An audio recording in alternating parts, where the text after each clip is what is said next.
کوثر کس کو کہتے ہیں؟ بعض لوگ یہی سمجھتے ہیں کوثر ایک نام ہے یا پھر حوض کوثر ہے. کوثر کی ہزاروں تعریفیں ہوئی اور اس کی کئی تفاسیر ہیں, کئی اس کے مفہومات بھی مفسرین نے بیان کی, لیکن جو حقیقت زیادہ راجح ہے وہ میں بتاتا ہوں. کوثر عربی کا لفظ ہے اور عربی میں بلاغت ایک چیز ہے, یہ سارے لوگوں کے سمجھ میں نہیں آتی. عربی ایک ایسا لٹریچر ہے کہ ایک ایک لفظ آتا ہے 70 معنوں کے لیے. کبھی کبھار ایک ایک ایسے ورڈ ہیں جو 1000 معنی کے لیے استعمال کیے جاتے ہیں, اور عربی میں وسعت بہت ہے, ایک لفظ بول کر کئی معنی مراد لیے جا سکتے ہیں. اب کوثر کیا چیز ہے اب میں آپ کو بتاتا ہوں. عربی میں ایک لفظ ہے کثیر, زیادہ کو کہتے ہیں. قلیل کا اپوزٹ کیا ہے؟ کثیر ہے. جیسے دن کا اپوزٹ رات ہے, سفید کا اپوزٹ بلیک ہے, کالا ہے. یہ اپوزٹ چیزوں کو میں بتا رہا ہوں. قلیل اگر کوئی چیز ہے تو تھوڑی ہے, تھوڑی چیز کو عربی میں کیا کہتے ہیں, اور اس کا اپوزٹ کیا ہوتا ہے؟ کثیر. سمجھ میں آ رہی بات؟ میں سمجھا کر کے جانا چاہتا ہوں. کثیر قلیل کا اپوزٹ ہوتا ہے. اچھا, اگر کثیر سے بھی زیادہ بولنا ہے, مثال کے طور پر 10 کے اپوزٹ میں 100 لے کر کیا گئے, ایک طرف 10 روپے ہے یہ قلیل ہے, 100 روپے کیا ہے؟ کثیر ہے. لیکن ہم کو اور بھی زیادہ بولنا ہے تو عربی میں اس کو اکثر کہتے ہیں. کیا کہتے ہیں؟ اکثر. کثیر سے بھی زیادہ ہو تو اکثر ہے. اکثر کتنا ہوتا ہے اس کی لمٹ نہیں بیان کی گئی, وہ لاکھ بھی ہو سکتا ہے 10 کے مقابل میں, 10 روپے کے مقابل میں لاکھ بھی آ سکتا ہے, وہ اکثر ہو گیا. اب اگر اکثر سے بھی زیادہ بولنا ہے تو اس کو کوثر کہا جاتا ہے. اسے کیا کہا جاتا ہے؟ کوثر کہا جاتا ہے. ایک ہے کثیر, اس سے زیادہ کو اکثر کہتے ہیں, اس سے بھی زیادہ ہو تو اسے کیا کہتے ہیں؟ کوثر. یہ 3 جملے تو یاد رکھو مسلمانوں, 3 باتیں تو یاد رکھو, اکثر اور کوثر. اب میں یہ آیت پڑھتا ہوں. اللہ نے فرمایا انا اعطیناکل کوثر, اے محبوب ہم نے آپ کو کوثر عطا. کتنا ہے کوثر سے اندازہ کر سکیں گے. مولا تو نے ہمارے نبی کو کیا دیا, کتنا دیا, اسی سے آپ اندازہ کر لیں.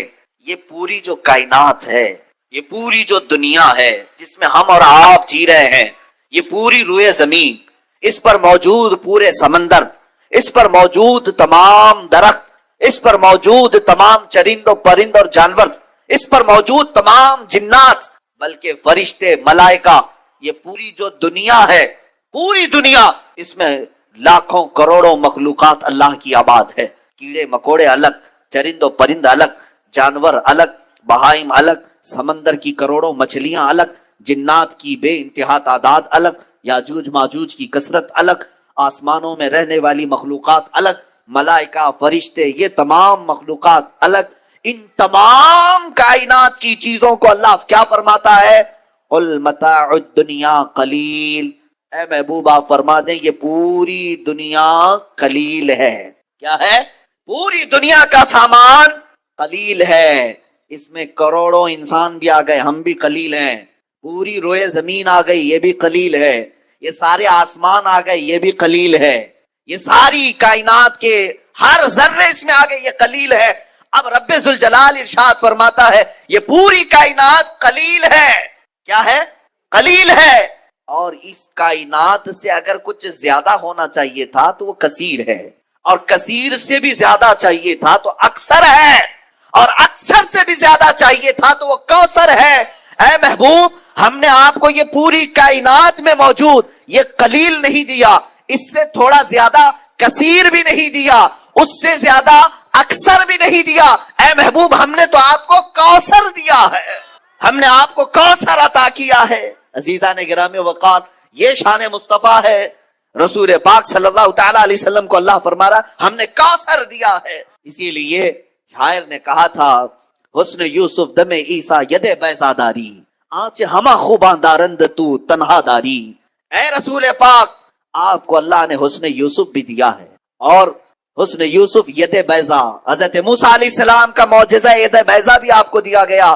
موت سے پہلے فرشتے آ جاتے ہیں, چاہے تم اچھے آدمی ہو, بیٹھے ہوئے ہو, تم کو بھی اگر موت آنی ہے تو تم پہلے فرشتوں کو دیکھنے لگ جاؤ گے, لیکن بتا نہیں سکتے کسی. موت سے تھوڑی دیر پہلے فرشتے قریب آ جاتے ہیں. پہلے جماعت فرشتوں کی آتی ہے, پھر ملک الموت آتے ہیں. ملک الموت ان فرشتوں کے بیچ آتے ہیں. جیسے ہی یہ مرنے والا آدمی ملک الموت کو دیکھ لیتا ہے, پھر اس کے جسم میں کپ کپی تاری ہو جاتی ہے, اور ایسی کپ کپی تاری ہوتی ہے کہ کبھی پیشاب نکل جاتا ہے, کبھی پخانہ نکل جاتا ہے. اکثر دیکھنا مرنے والوں کی نجاست نکل جاتی ہے. ملک الموت کو وہ بہت قریب سے دیکھتا ہے، اور ان کی دو شکلیں ہیں، ایک بہت بھیانک شکل ہے، اس کو دیکھنا ہی عذاب ہے، اور ایک بہت خوبصورت شکل ہے، ان کو دیکھنا ہی رحمت ہے۔ وہ نیک بندوں کی روح نکالنے کے لیے جب جاتے ہیں تو خوبصورت شکل میں جاتے ہیں، اور جب گنہگاروں کی روح نکالنے جاتے ہیں تو بھیانک شکل میں جاتے ہیں، اور ان کو دیکھتے ہی مرنے والے کا جسم پیلا پڑ جاتا ہے، پیشانی اکھڑ جاتی، آنکھیں پھٹی رہ جاتی، اور پھر خرخرا آنے لگ جاتا ہے، یعنی خر کی آواز تیز ہو جاتی ہے۔ وہ بولنا چاہتا ہے اپنے پاس والوں کو، لیکن بول نہیں سکتا، بند ہو جاتا ہے۔ یہ وہ وقت ہے جب اس کے توبہ کا دروازہ بھی بند ہو جاتا ہے۔ اب اگر فرشتوں کو دیکھ کر کوئی توبہ بھی کر لیا، ایمان لایا، تو اس کا ایمان قبول نہیں۔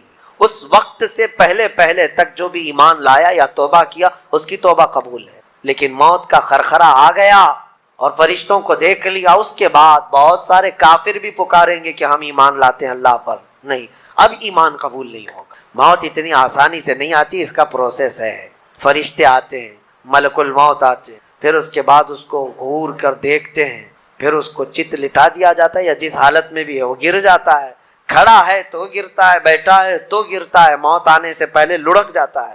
یہ ضروری بھی نہیں ہے کہ آج میں اپنے آپ کو سنبھال کر بیٹھا ہوں، اگر میری موت آنی ہے اسی کرسی سے گر جاؤں، اسی جگہ سے ہم گر جائیں۔ اور اس کے بعد ملک الموت روح کھینچنا شروع کرتے ہیں، پیروں کے ناخنوں سے لے کر ہاتھوں کے ناخنوں سے لے کر اس کے جسم کے ہر حصے سے لے کر ناک تک کھینچتے ہوئے لاتے ہیں، اور اس کے بعد جب پوری روح نکل جاتی ہے وہ لے کر کے چلتے رہتے ہیں، اور مردہ ان کو جاتے ہوئے دیکھتا رہتا ہے، آنکھیں سب سے لاسٹ میں کھلی رہتی، کسی بھی مرنے والے کی آنکھیں بند نہیں رہتی، کھلی رہتی، وہ دیکھتا رہتا ہے۔ اسی لیے حدیث پاک میں ہے جب کسی کی روح نکل جائے تو سب سے پہلے تم اس کی آنکھیں بند کر دو، ہمیں بند کرنا ہوتا ہے، اور اس کے بعد منہ بھی کھلا رہ جاتا ہے، منہ اوپن رہ جاتا ہے، فرمایا گیا منہ کو دبا کر بند کر دو۔ یہ سب نشانیاں ہیں میرے عزیزوں موت کی سختیوں کی۔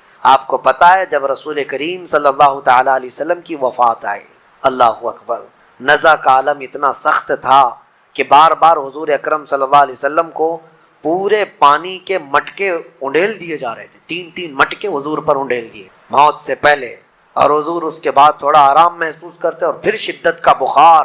اور وہ آخری وقت تھا جب حضرت فاطمہ آپ کے پاس آئی تھی، حضور نے ان کے کان میں بتا دیا، وہ رونے لگ گئے۔ کیا کہا تھا حضرت فاطمہ کہتی ہیں حضور نے فرمایا اے فاطمہ اب میں جا رہا ہوں، میرا آخری۔ پھر ایک دوسرے کان میں ان سے کہا میرے خاندان میں سے سب سے پہلے تم مجھ سے ملنے والی۔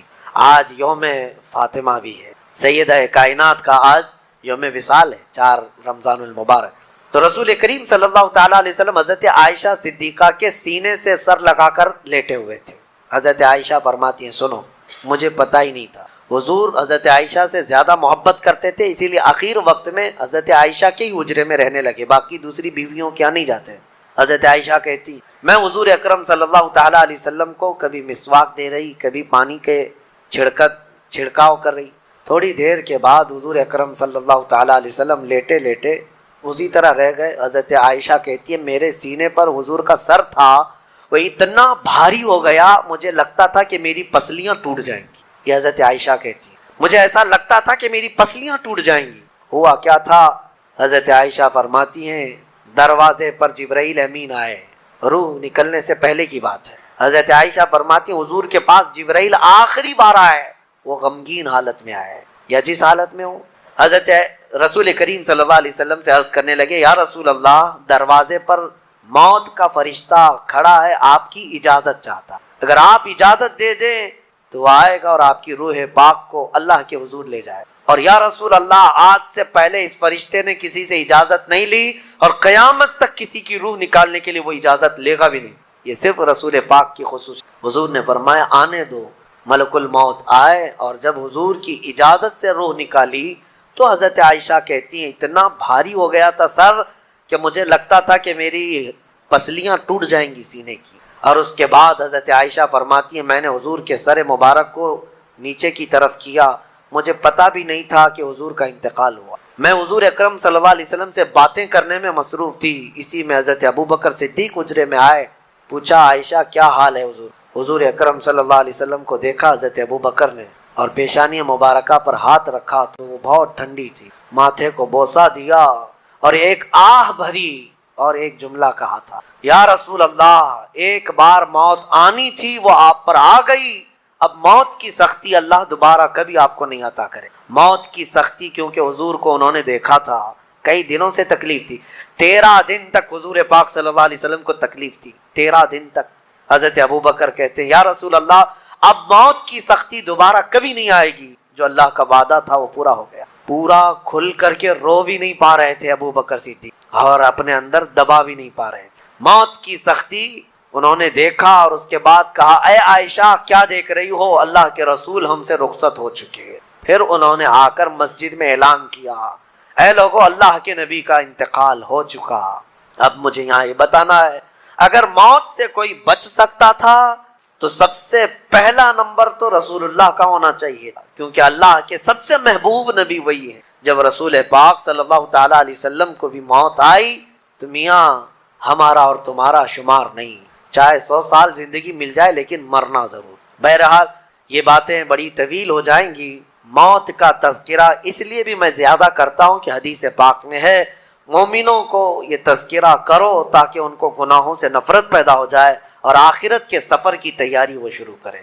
اللہ کریم ہم سب کو دنیاوی خرافات سے محفوظ فرمائے، دنیا کی لذتوں سے اور یہ فانی خرافات میں مبتلا ہو کر آخرت بھولنے سے اللہ ہماری حفاظت فرمائے۔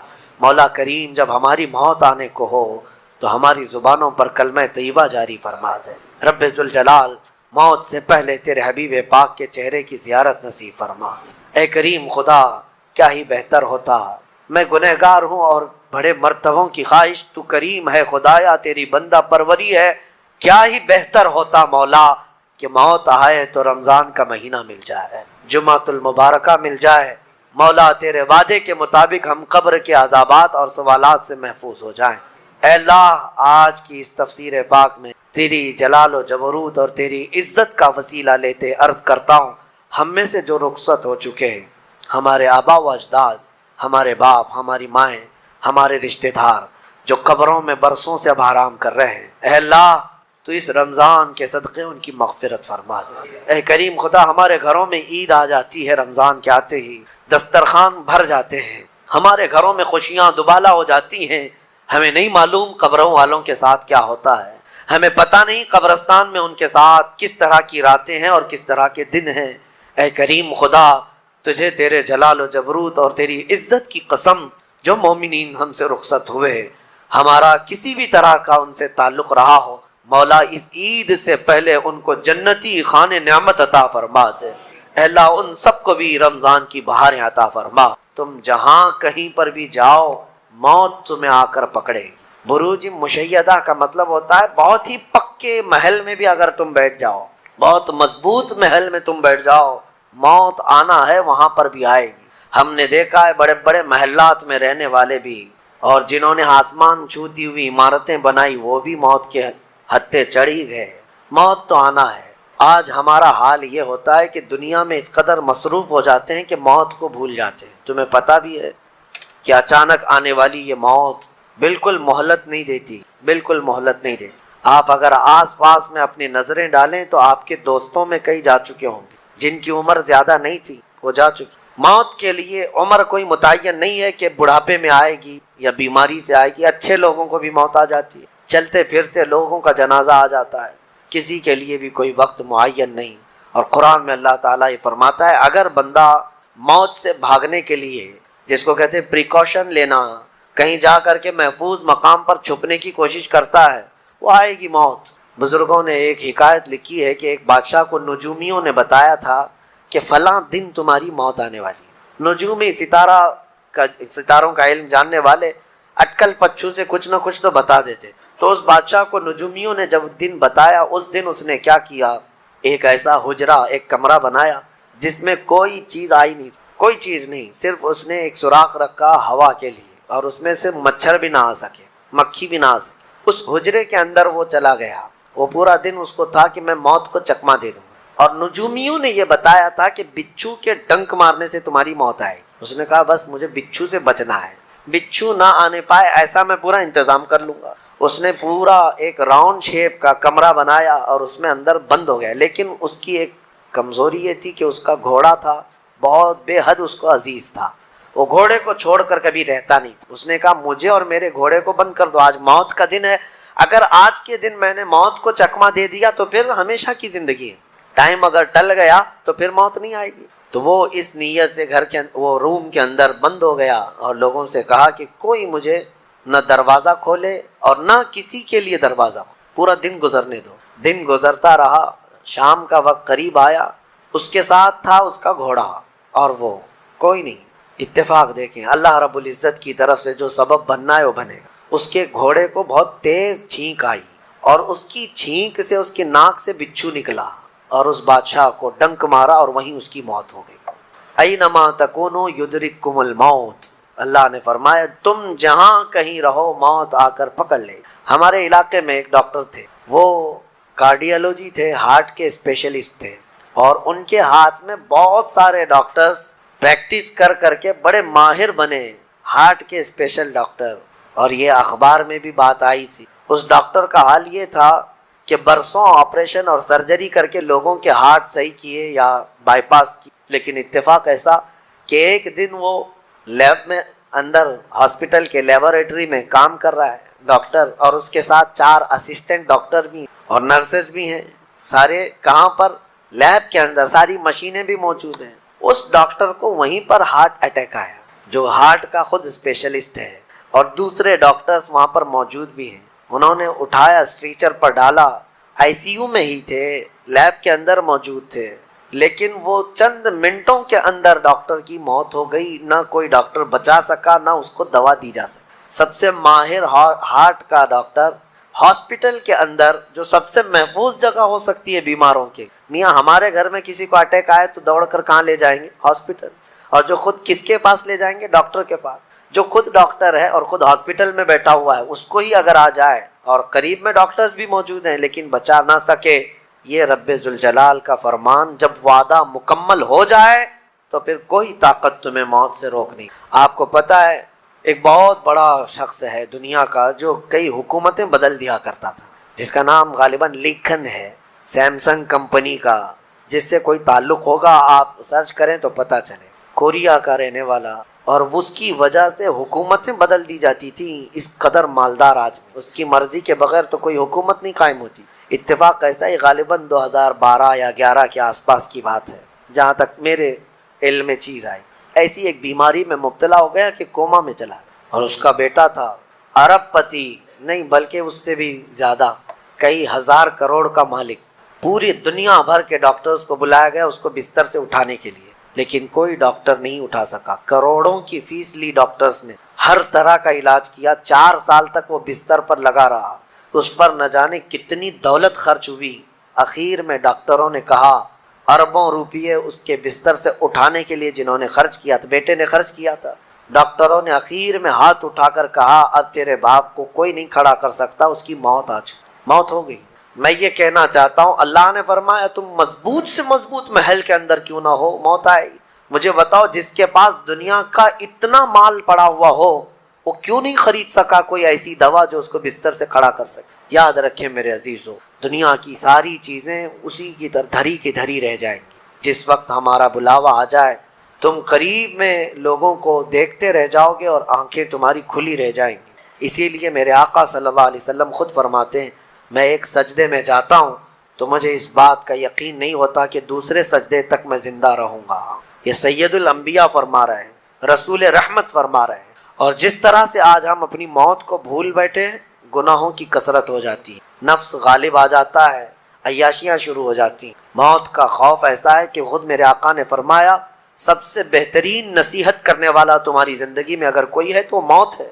لوگوں کے جنازے دیکھو اور ان کی بے بسی دیکھو, ان کی مجبوری دیکھو, اور اس کے بعد تم بھی محسوس کرو کہ تمہارے ساتھ بھی یہی کیفیت ہو. وہ چھوٹی سی قبر, وہ چھوٹی سی ایک ایسی قبر جس میں نہ چٹائی, نہ تکیا, نہ اوڑھنا, نہ بچھونا, اور ہاتھ چوڑے کرو تو قبر کی دیواریں لگنے لگ جائے, ہاتھ اٹھاؤ تو اوپر کی تختیاں لگنے لگ جائیں. ممبئی والوں کو تو اور بھی چھوٹی قبر ملتی, یہاں تو اتنی چھوٹی ہے کہ ٹیمپرری کھودی جاتی ہے کہ 6 مہینے بعد پھر نکال دینا ہے. میرے عزیزوں, اس ایک چھوٹی سی قبر کے اندر تمہیں برسوں بتانا ہے, برسوں بتانا ہے. اس جسم کے ساتھ وہیں سونا ہے. کبھی میں سوچتا ہوں, ہماری آنکھیں اگر بند ہو جائیں اور ہمیں پتہ چلے کہ باہر فلاں فلاں چیزیں ہو رہی ہیں اور ہم کھولنا چاہے نہیں کھلتی تو بے چینی ہونے لگ جاتی ہے، گھبراہٹ سی ہونے لگتی ہے۔ قبر میں یہی حال ہوگا کہ تمہارے اطراف ہونے والے سارے معاملات تمہیں پتہ ہوں گے، حتیٰ کہ حضور فرماتے ہیں قبرستان میں چلنے والے کے پیروں کی آواز تک تم سنو گے۔ مردہ سنتا ہے، سلام تو دور کی بات ہے، پیروں کے چلنے کی آواز بھی سنتا ہے، اور جب سنتا ہے سارے معاملات لیکن آ نہیں سکتا باہر، کسی کو کچھ کہہ نہیں سکتا، بول نہیں سکتا، کیسی بے چینی ہوگی وہ، کیسی گھبراہٹ ہوگی۔ بڑے بڑے اولیاء اکرام حتیٰ کہ سیدنا عثمان ابن عفان رضی اللہ تعالیٰ عنہ، داماد رسول، امیر المومنین، خلیفہ رسول، جب رات کے وقت مصلی پر کھڑے ہوتے اور قبر کی کوئی آیت تلاوت کرتے تو اتنا روتے تھے کہ ان کا مصلی آنسوؤں سے بھیگ جاتا تھا۔ صبح ان کے مصلی کو نچوڑ کر سکھایا جاتا تھا۔ لوگ ان سے پوچھتے آپ قبر کے متعلق اتنا خوف زدہ کیوں ہو جاتے؟ مرنا تو سب کو ہے۔ حضرت عثمان غنی فرماتے یہ ہماری پہلی منزل ہے، اگر یہ نکل گئی تو ساری منزلیں آسان۔ اینما تکونوا یدرککم الموت، اللہ فرماتا ہے، اور کئی جگہ قرآن میں یہ آیتیں آئی ہیں میرے عزیز، جانا ہم سب کو ہے، بہت تھوڑے ہی دنوں کے بعد آخرت کے سفر کی طرف رواں دواں ہیں۔ اسی لیے کسی بزرگ نے سچ کہا کہ دنیا میں جتنے راستے ہیں یہ لکھا تو جاتا ہے یہ راستہ فلاں شہر جا رہا ہے، فلاں شہر جا رہا ہے، حقیقت تو یہ ہے کہ سارے راستے قبرستان جا رہے ہیں، وہیں جا کر اینڈ ہوتے ہیں۔ ممبئی سے پونا جا رہا ہے راستہ، پونا سے بنگلور جا رہا ہے راستہ، بورڈ تو لکھے ہوئے ہیں، لیکن اہل تصوف یہ کہتے ہیں یہ تمہاری خام خیالی ہے، لیکن جس راستے پر بھی چلو گے اخیر وہ راستہ تمہیں قبرستان ہی پہنچائے۔